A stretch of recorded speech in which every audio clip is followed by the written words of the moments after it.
Hey guys, peace and blessings. This is Walil Archer from the Real Rap Radio Show on Down to Hot Radio. I have my special guest with me, Darrell Lopes. How are you today? Fine. Thank you. Good to hear from you.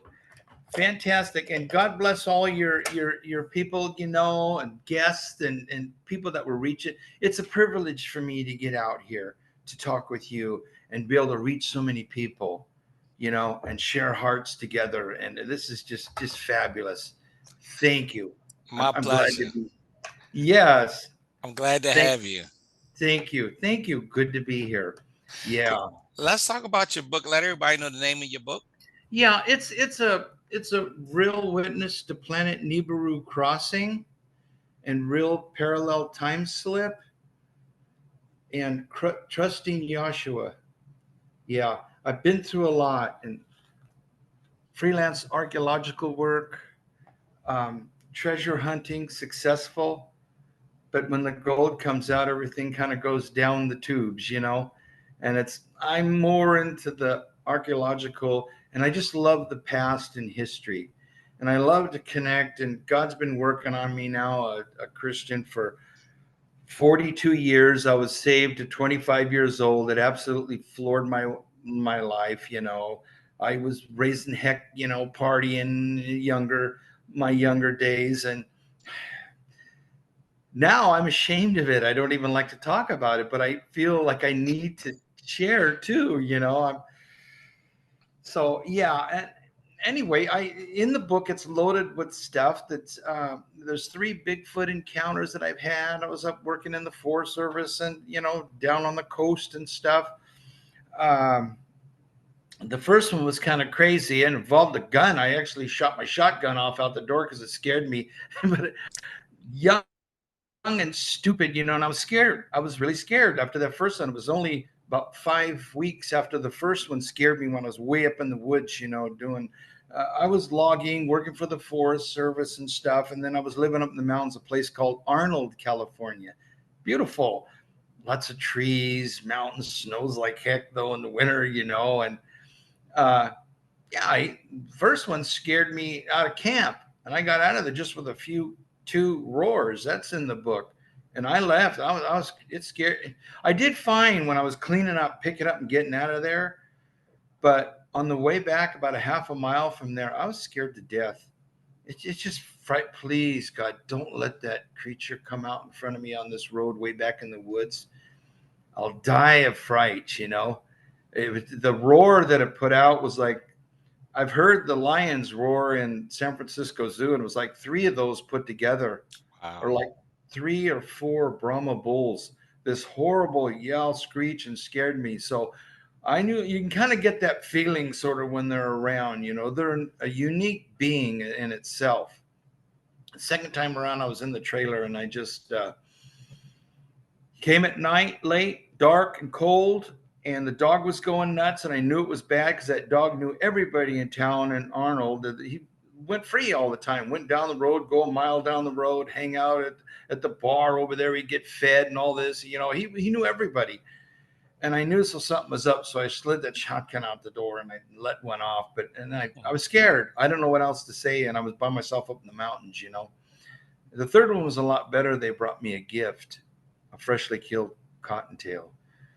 Through the years you learn, just getting older, they just want to be left alone. But if they know your heart, they can pick you up. The UFOs, they work with them too. UFOs work with them and take them and work on them, like when they're older and stuff, bring them back. So don't want to point any guns at them. Just want to leave them be alone. They put cameras up in the woods, and the next night they're torn down. Oh, Don't want to mess with them. Just be yourself, be good, and talk to them. Call them brother, grandfather, whatever. We're just here. I'm seeing the night. If they start making a big fuss and bring more of them, then it's time to go. They don't want you there for one reason or another. But yeah, the book is filled with stuff. I've got a tribute to my truck driver family.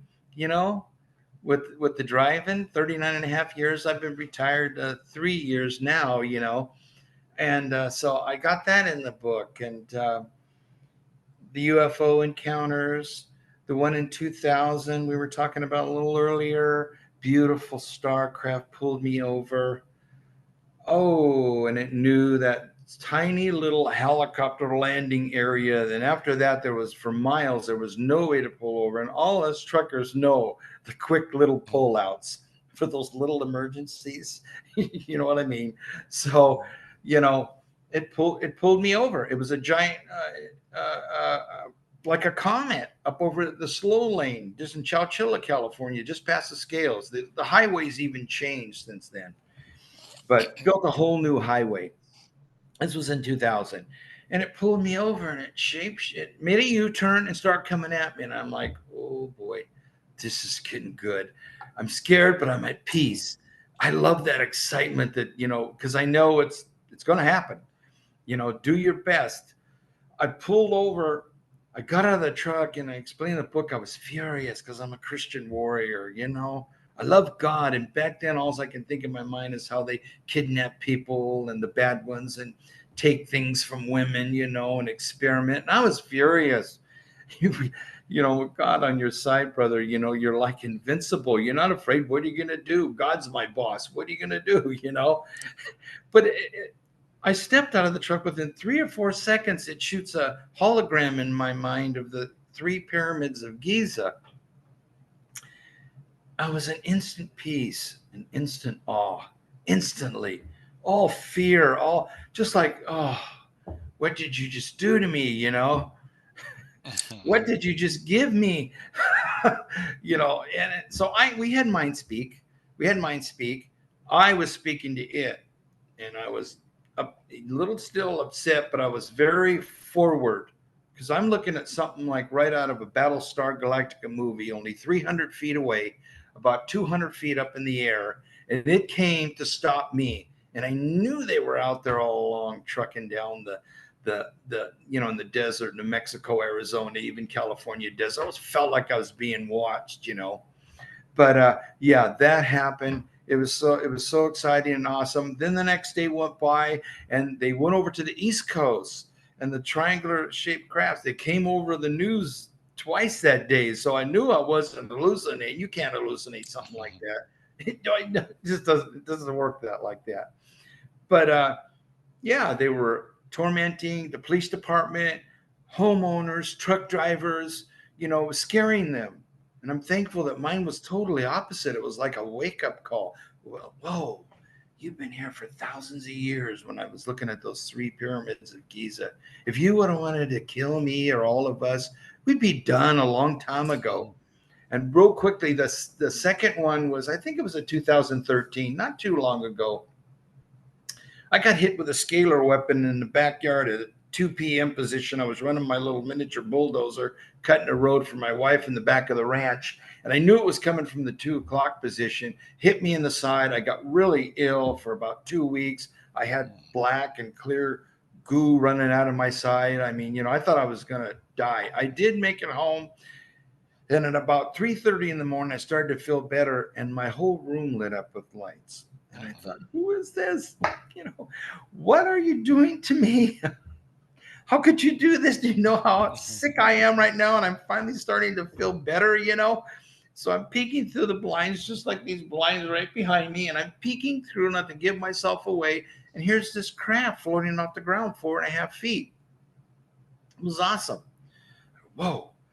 How could this be? I describe it in the book, but it's exactly the same thing as the one that rose up behind Richard Dreyfuss in the movie Close Encounters of the Third Kind. Exactly like that.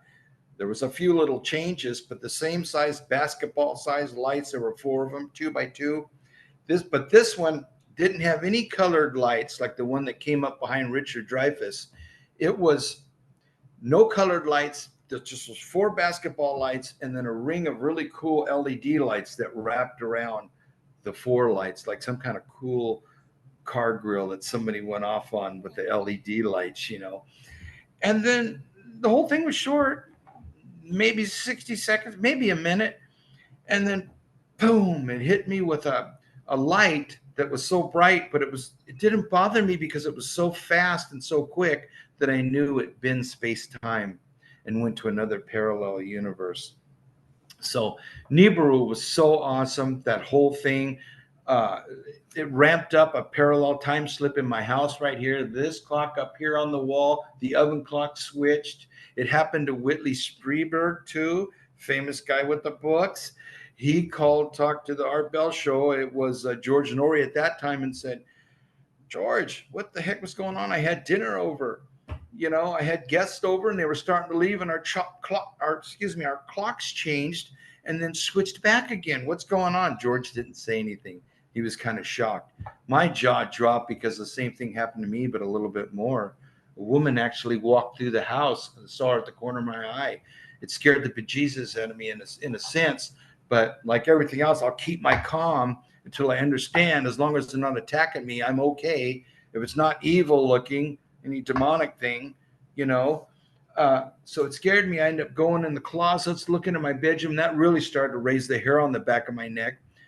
Um, I went downstairs. I had Beth down below the ranch. I just come up for water and stuff. I took the motorcycle up, dirt bike, and to get some water and tools and stuff.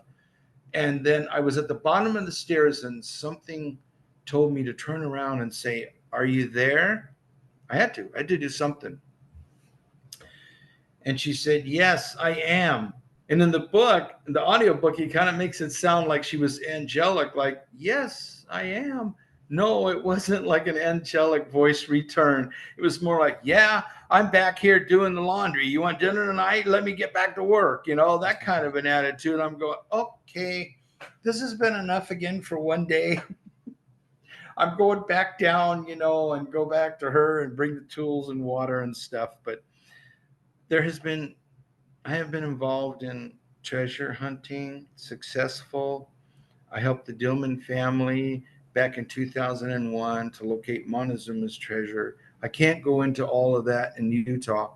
I can't go into all of that too much, brother, because I signed legal document papers and I don't want to get sued. I'm not using anything. I'm just sharing because I'm thankful that I helped the old blind Stadorian hieroglyphs and taught us. He took pieces, and I had no idea, back in 1983, late 82, 83, that I was just a guy, a friend of the family that they trusted, and I'd bring gas money to travel to Utah and all of that, And so 17 years later, it was in my spirit. I had no idea it was going to be the one that it was always in my spirit. Their father died the same year my father did. And it was just strange. I felt led to break down the Peralta stone tablets and start working on it. Then I got back together with John, the son, who was my first trucking job, around 25 years old. We were all young back then. Seems like forever now. But God, we had good times together, brother. I just love they make you laugh so hard. John was half Yaqui Indian, half Aztec, German. And when he got you with the funny bone, I mean, he could make you laugh so much that you couldn't stop to where you were almost crying. And with a stomach ache, the things that would come out of his mouth to get you going. Once he knew he had you out of control laughing and stuff, it was over. He had you until he was going to stop because it was infectious. Uh, anyway, they're all gone now, passed away. And the bottom line to that was I don't want to mention any names because I'm not holding any anger. I love the people I worked with. I love the landowners we made an agreement with at my house and all that. But when they start finding things that of a magnitude, and he wouldn't tell us about the goody goodies, but he told us enough that we knew that he was finding things, more tablets and things like that. But so that was just some issues, and God has always helped me to to just stay balanced and put God first. And all I wanted was not inheritance, but a finder's fee, and just do the right thing and be loyal to that family for all those period of years from 1982 when we met to 2001. Around 2000 is when I had John and said, "You need to come over," because it was all their maps, but they had run out. But they did their part. The most important part, they led us to that buried. Oh God, there was like 80 something bodies up there in Utah buried.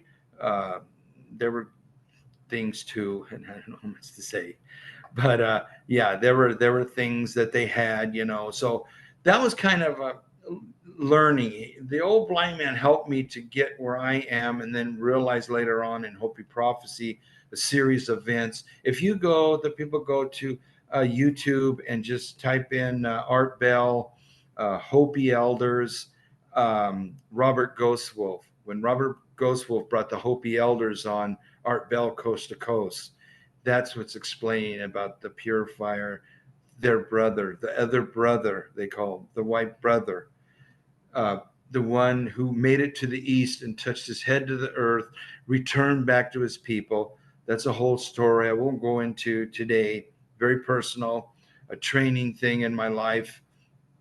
And, I'm still putting the pieces together. The last 4 or 5 years, I just started coming out with my family, trying to talk to my two of my sons that, what that was all about. So that those tapes that are on the YouTube and stuff, they'll explain all in that area. But basically, I'm just a Christian. I'm here at the ranch. I have a deer farm here where there's no fences. I just take care of the wounded deer and feed them every day. Right now, the grass is so dry and everything, we just take care of them. I'm 3 feet away from them. And then it's really cool in the winter because the huge bucks come in, and I'm standing 3 feet away from them. They are not afraid of me. They walk right up to me. And I've been afraid before with them, but I have to fight so hard to don't. They're your friends. Don't show fear. They're here. They trust you. They are so smart, brother.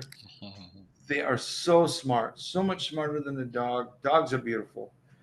But the deer, oh, and the ESP, the Native Americans will tell you if you talk to the deer, they will teach you things. And it's true. Honest to God, they showed me so much about their lives and how they act and what it is and where the limits are, what to do, you know, but they can read you. They leave the day before hunting season starts up here. The day before they disappear. How did they know that? I mean, it's crazy. Yeah, I love talking with you today.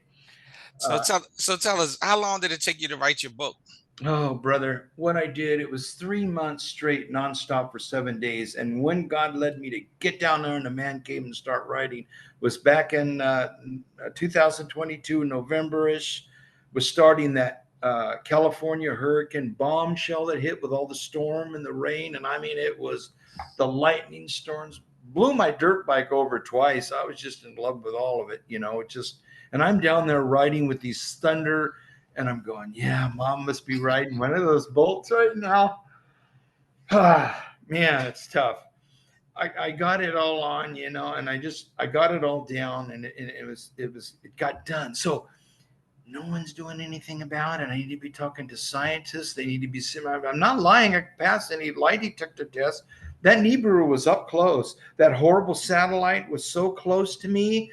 That last thing, it started out the size of a basketball coming real low from the south, and it rose up into segments, and it wound up filling the entire sky with absolutely no blue sky at all. Just this black, billowing nightmare that looked like it was from inside of a volcano with lightning going through it like a little bit, but it wasn't moving. It was just the clouds so clearly. That's how close it was. So it goes back to Zechariah Sitchin's book where there was a satellite. They wrote it in the ancient Sumerian scriptures that this puppy came around and one of her satellites hit Tiamat, which is our Earth today.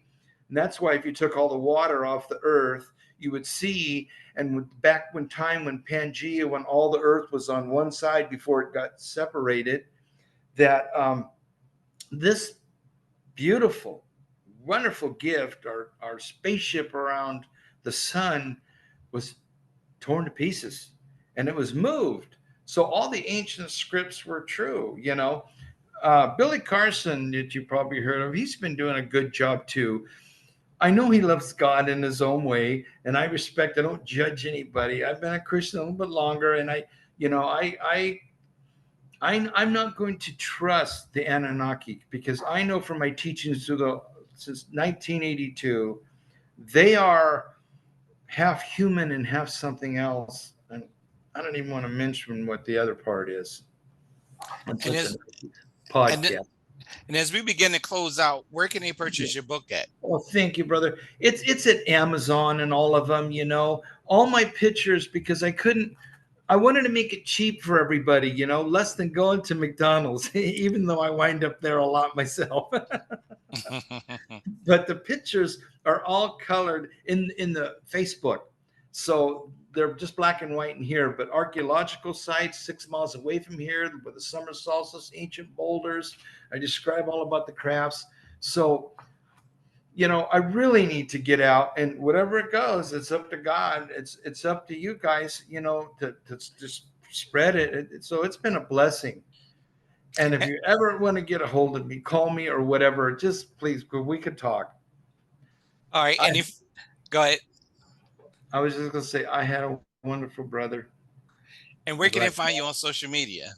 Social media. I'm not on really social media. I just opened up the Facebook page because I didn't want to spend right now because I got 12 grand in it for a website. So it's just Facebook.